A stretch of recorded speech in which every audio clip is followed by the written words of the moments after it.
Anak tunggal sering mendapatkan pandangan yang berbeda dari orang lain. Dalam beberapa situasi tertentu, anak dalam kesempatan diremehkan. Namun jangan salah, adalah pribadi unik. Keberadaannya sebagai satu-satunya keluarga membuatnya memiliki karakter-karakter tersendiri. Sejati pasti memahami benar hal-hal seringkali dialami berikut ini. Anak tunggal memiliki idealisme yang tinggi, misalnya saja dalam berpenampilan. Anak pada umumnya menginginkan pakaian dengan kualitas terbaik, juga impian setinggi langit. Mereka standar tertentu melakukan sesuatu.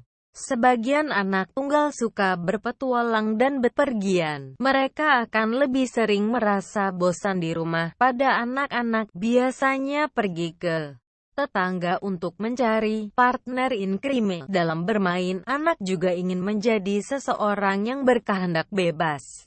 8. Melakukan apa-apa sendiri.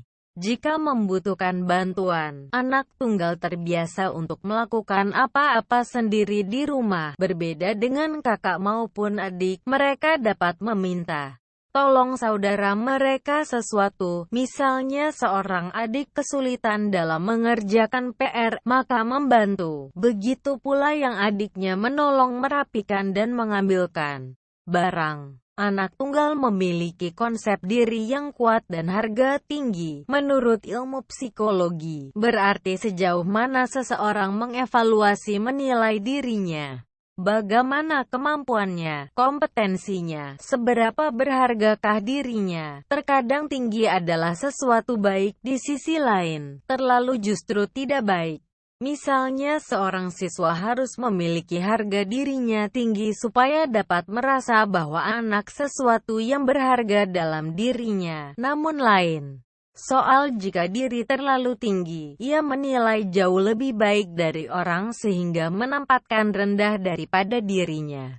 6. Menghabis-habiskan. Menurut ahli psikologi Adler, 1931, posisi anak tunggal dalam sebuah keluarga adalah unik. Salah satu hal yang ditemukan pada sebagian besar sifatnya parasit, artian menghabis-habiskan. Kebutuhan materi dan batin melimpah dari orang tua membuatnya kurang bijak menggunakannya.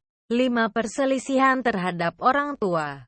Anak tunggal tentu tidak akan pernah merasakan bagaimana rasanya berselisih paham dan bertengkar dengan saudara kandungnya. Begitu pula ia juga aroma persaingan terhadap sesama saudara. Meskipun perselisihan saudara anak justru sering orang tua. Pada umumnya, perselisihan disebabkan oleh perbedaan cara berpikir dan keinginan. Orang tua menginginkan B, sedangkan anak A. Di saat seperti itulah tunggal merasa bahwa orang tua memaksakan kehendaknya. 4. Perhatian penuh orang tua. Tidak pungkiri, menjadi anak tunggal merupakan rejeki tersendiri, karena satu-satunya Anda mendapatkan penuh perhatian dari orang tua. Segala macam kebutuhan dengan sekuat tenaga akan diupayakan oleh baik secara materi maupun kasih sayang, dalam berbagai kesempatan prioritas.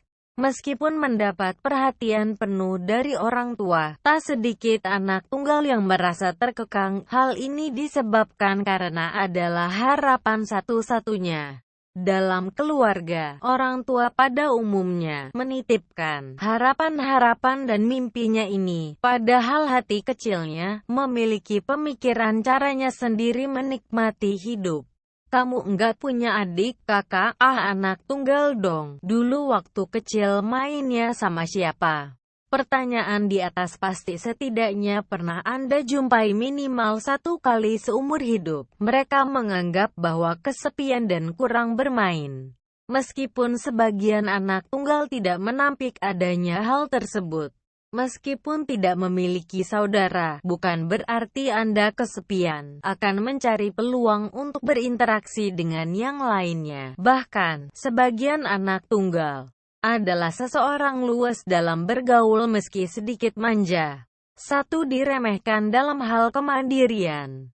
Anak tunggal tentu tidak asing dengan pandangan yang satu ini. Diremehkan dalam hal kemandirian. Pada umumnya orang lain akan mengatakan bahwa anak biasanya dimanja oleh orang tuanya, meskipun dapat dipungkiri memiliki sifat-sifat manja seperti bungsu. Fasilitas apapun tersedia, perhatian orang tua fokus pada anak, hingga hidup enak tanpa bersusah payah.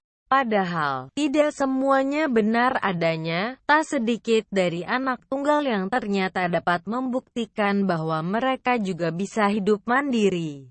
Bahkan, tak pula berprestasi dan membantu sesama dengan jerih payahnya sendiri.